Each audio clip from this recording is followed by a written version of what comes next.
a revisão da vida toda. Meu nome é Oscar Valente Cardoso, eu sou professor, doutor em Direito. Aqui eu falo sobre processo civil raiz. Se você tem interesse, acompanhe aqui o meu canal no YouTube, leia os textos que eu publico no meu site oscarvalentecardoso.com/blog e também acompanhe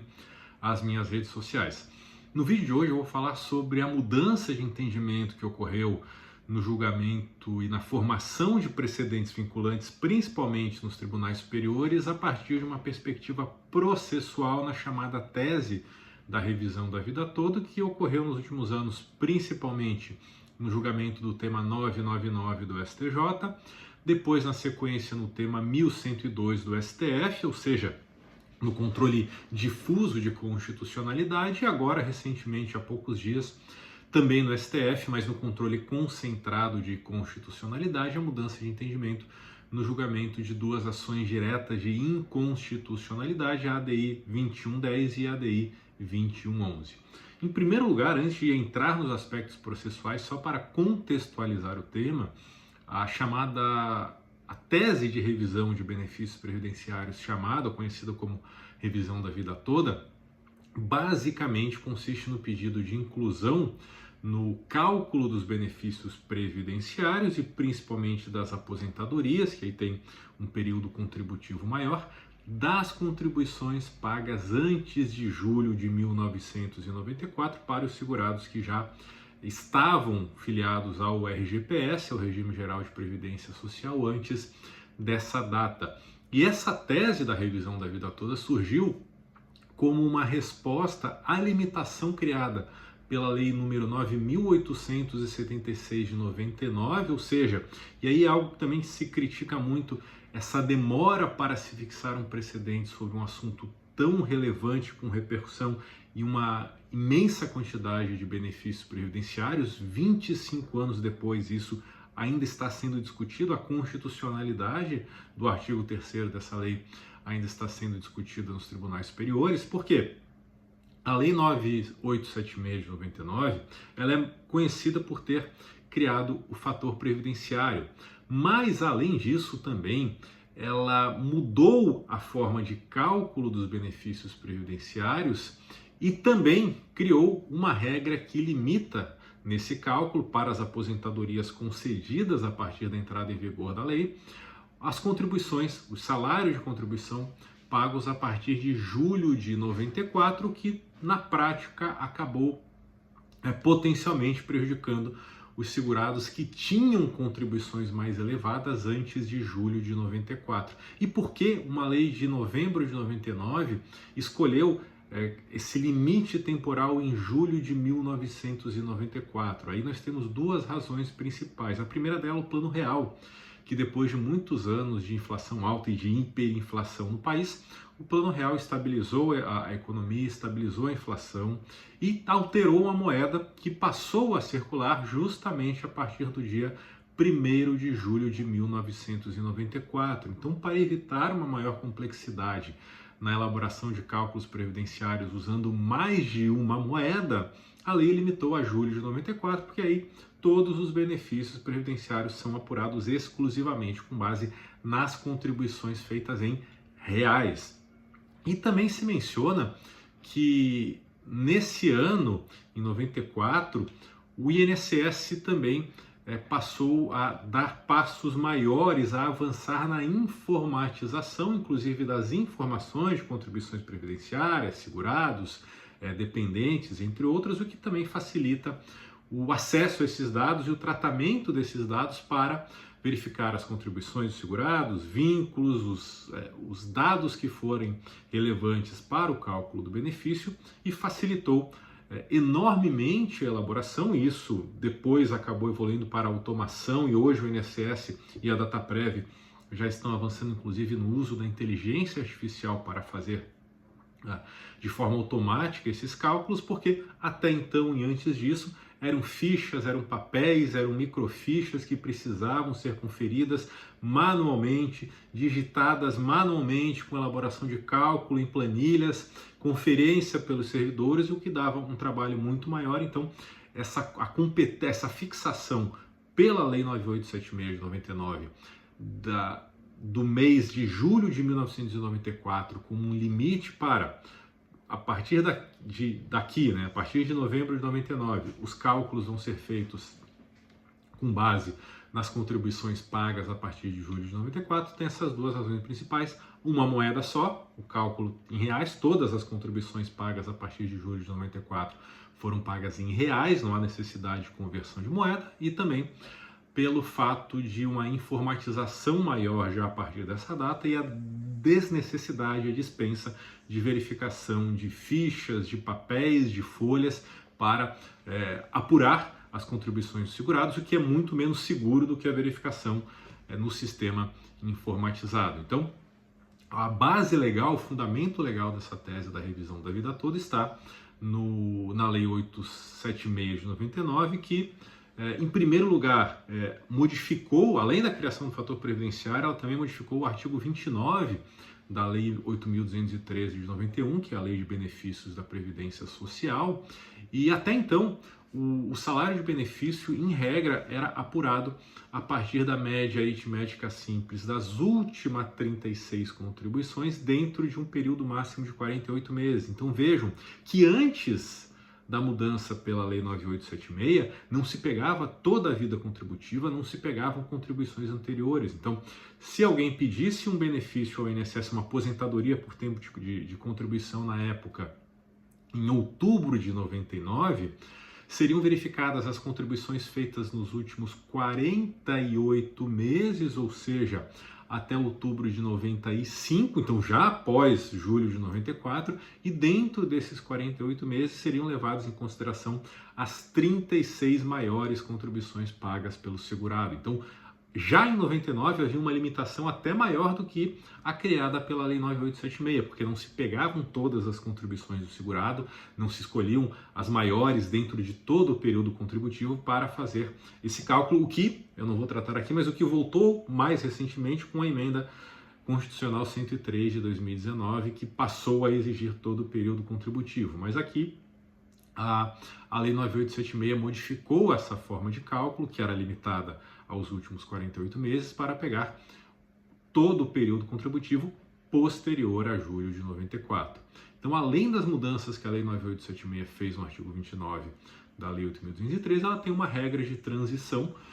no artigo 3º da Lei 9876, como eu já falei, que prevê que para benefícios concedidos a partir da sua entrada em vigor,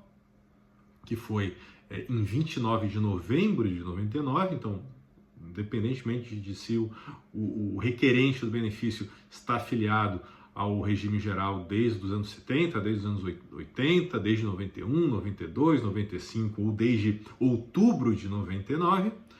outubro de 99 não vai mudar em 95 porque já é posterior, né? Mas independentemente do ano de filiação, para todo benefício requerido no INSS a partir de novembro de 99,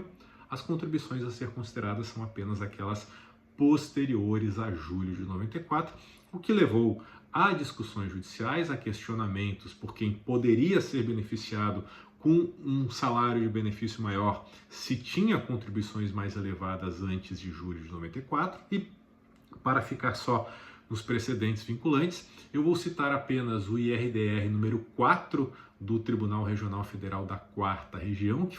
teve seu julgamento concluído em 2018, em setembro de 2018, e reconheceu a legalidade das regras, né, tanto o artigo 29 da Lei 8.213 quanto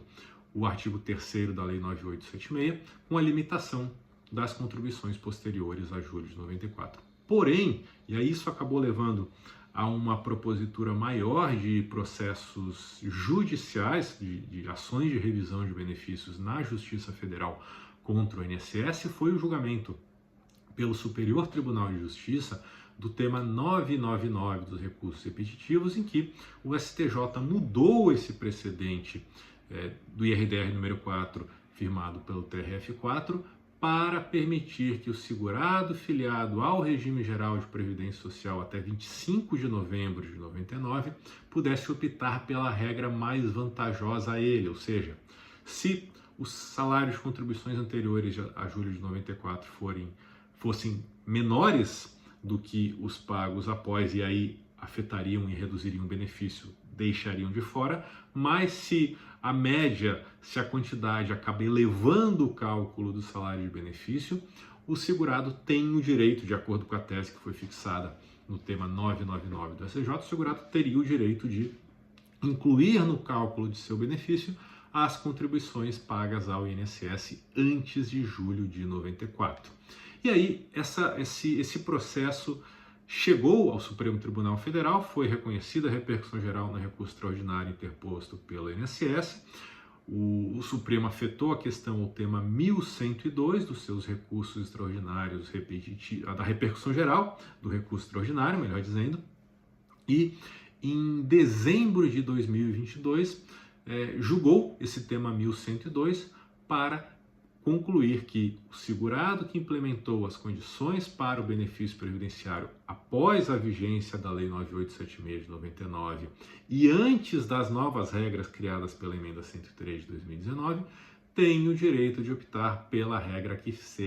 lhe seja mais favorável, ou seja, o Supremo manteve esse entendimento do STJ de que o segurado tem o direito ou teria o direito de optar por uma regra mais vantajosa com a inclusão dos salários de contribuição anteriores a julho de 94 no cálculo da sua aposentadoria. E aí já se achou que a questão estava decidida, que não haveria mais nenhum tipo de mudança. Só que,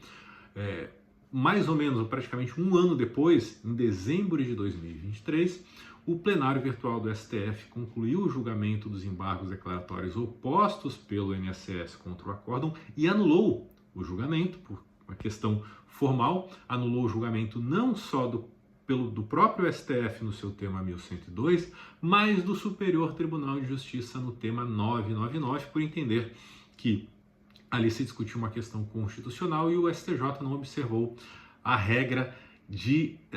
julgamentos de processos em que há a alegação ou a necessidade de realização de controle difuso de constitucionalidade. O problema é que nesse acórdão de embargos declaratórios foram opostos embargos divergentes e esse julgamento ainda nem foi concluído até agora, até março de 2024 no Supremo, e antes de essa questão do tema 999 voltar a ser discutida pelo Superior Tribunal de Justiça, na semana passada, esse vídeo está sendo gravado e publicado no dia 26 de março, no dia 21 de março de 2024, o plenário do Supremo levou a julgamento duas ADIs, ADI 2110 e ADI 2111, e por maioria declarou o que se discutia nas ADIs, entre outras questões que eu não vou tratar aqui, uma outra matéria que foi questionada em uma dessas duas ações diz respeito a necessidade ou não de carência para o recebimento de salário e maternidade, mas o que nos interessa aqui foi que um assunto em comum que era discutido nessas duas ADIs era a inconstitucionalidade justamente do artigo 3º da Lei 9876 de 99 e o STF, por maioria, declarou a constitucionalidade do artigo 3º da Lei 9876 de 99, ou seja, aqui um ano e 3 meses depois de ter terminado o julgamento do mérito do tema 1102, o Supremo modificou esse entendimento e declarou a constitucionalidade do dispositivo legal que limita o cálculo dos benefícios previdenciários, especialmente, mas não exclusivamente, as aposentadorias, à utilização dos salários de contribuições pagos a partir de julho de 94, ou seja, apenas os salários de contribuição pagos em reais. E no aspecto processual que nos interessa aqui, eu acho que a principal questão e a principal lição que nós devemos tirar desses julgamentos é uma insegurança jurídica, né, que é algo que foi uma crítica pública criada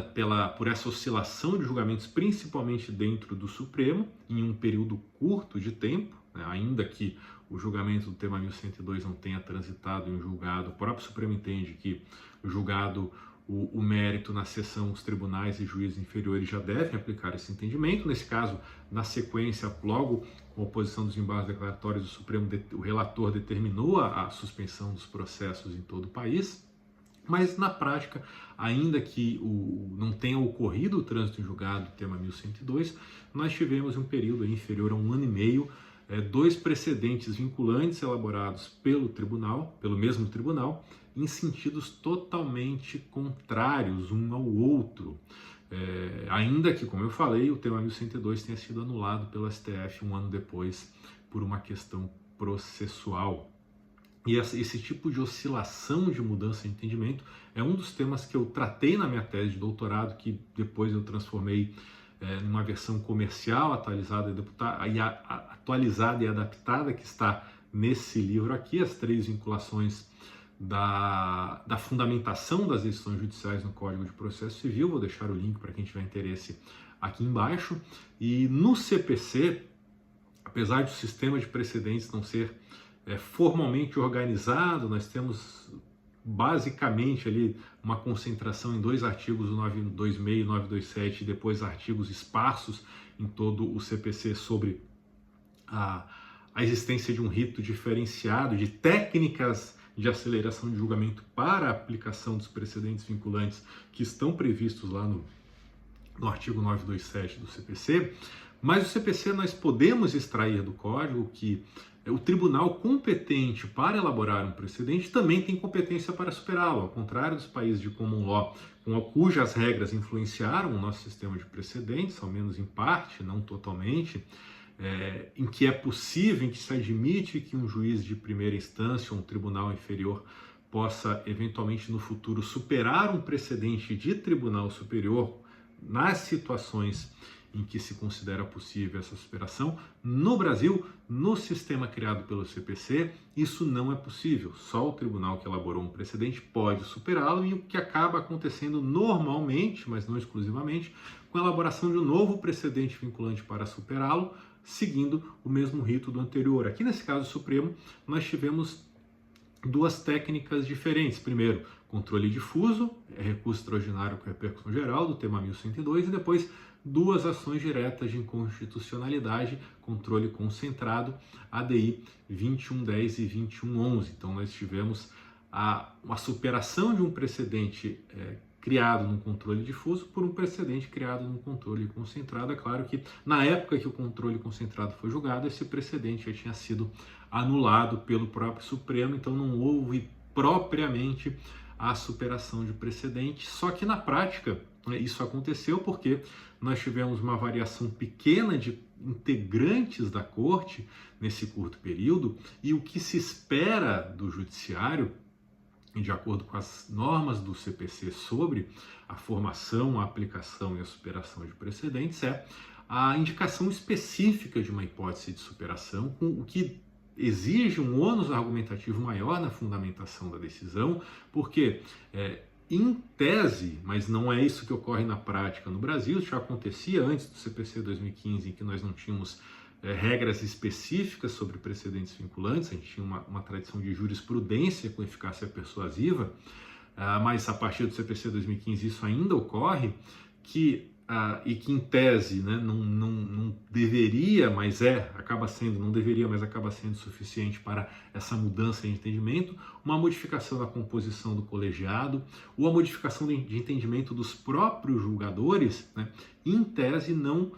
seria suficiente, deveria ter outros critérios, outros fundamentos para permitir, para ser considerado uma causa de superação de precedentes. E a isso nós temos um dispositivo no CPC que acaba sendo um pouco esquecido e ficando de lado tanto na prática quanto na análise da doutrina, e deveria ter uma relevância muito maior do que ele tem, tanto na doutrina quanto na prática, que é o artigo 926, que eu mencionei agora há pouco. O artigo 926, ele vem antes dos precedentes em espécie no 927 e traz 4 deveres institucionais que devem ser observados pelos tribunais nos seus julgamentos. A uniformização, aqui ele fala em uniformização da jurisprudência, ou seja, os tribunais devem, se decidirem de forma reiterada casos semelhantes, formar uma jurisprudência, ou seja, decidir no mesmo sentido, uniformizar o seu entendimento sobre aquela questão de direito controvertida, a estabilidade, a integridade e a coerência. Então, as decisões dos tribunais, independentemente de serem precedentes vinculantes ou não, precisam ter coerência na interpretação e na aplicação das normas jurídicas,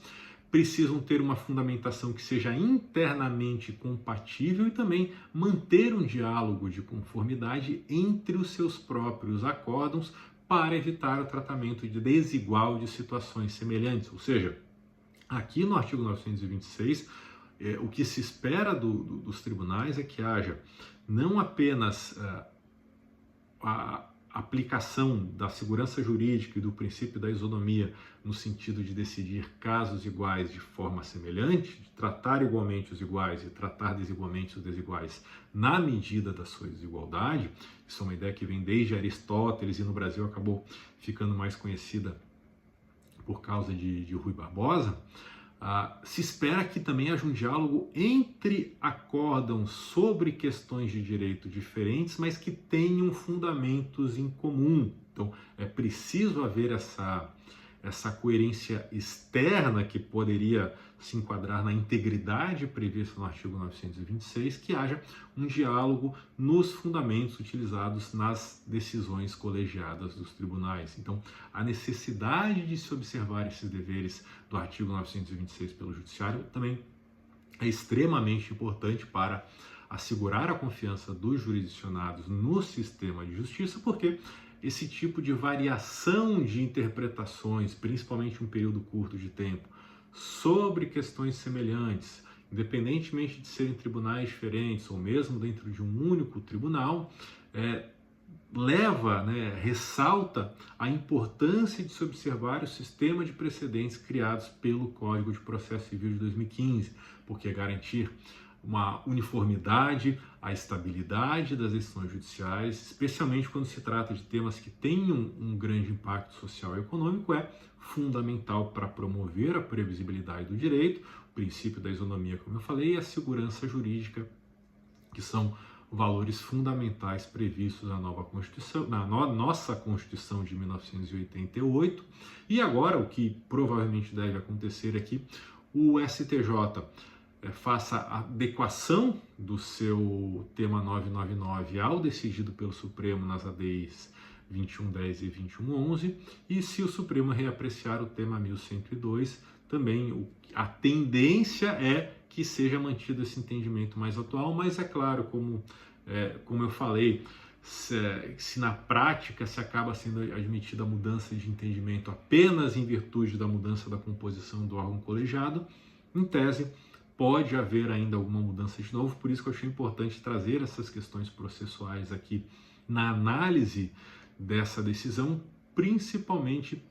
a necessidade de se observar as normas do CPC relacionadas ao sistema de precedentes, especialmente o artigo 926 do Código de Processo Civil. Então, se você gostou, eu peço que comente aqui, que sugira mais assuntos para os próximos vídeos, que em breve eu volto com mais algum vídeo sobre algum tema de direito processual ou de direito digital. Até mais!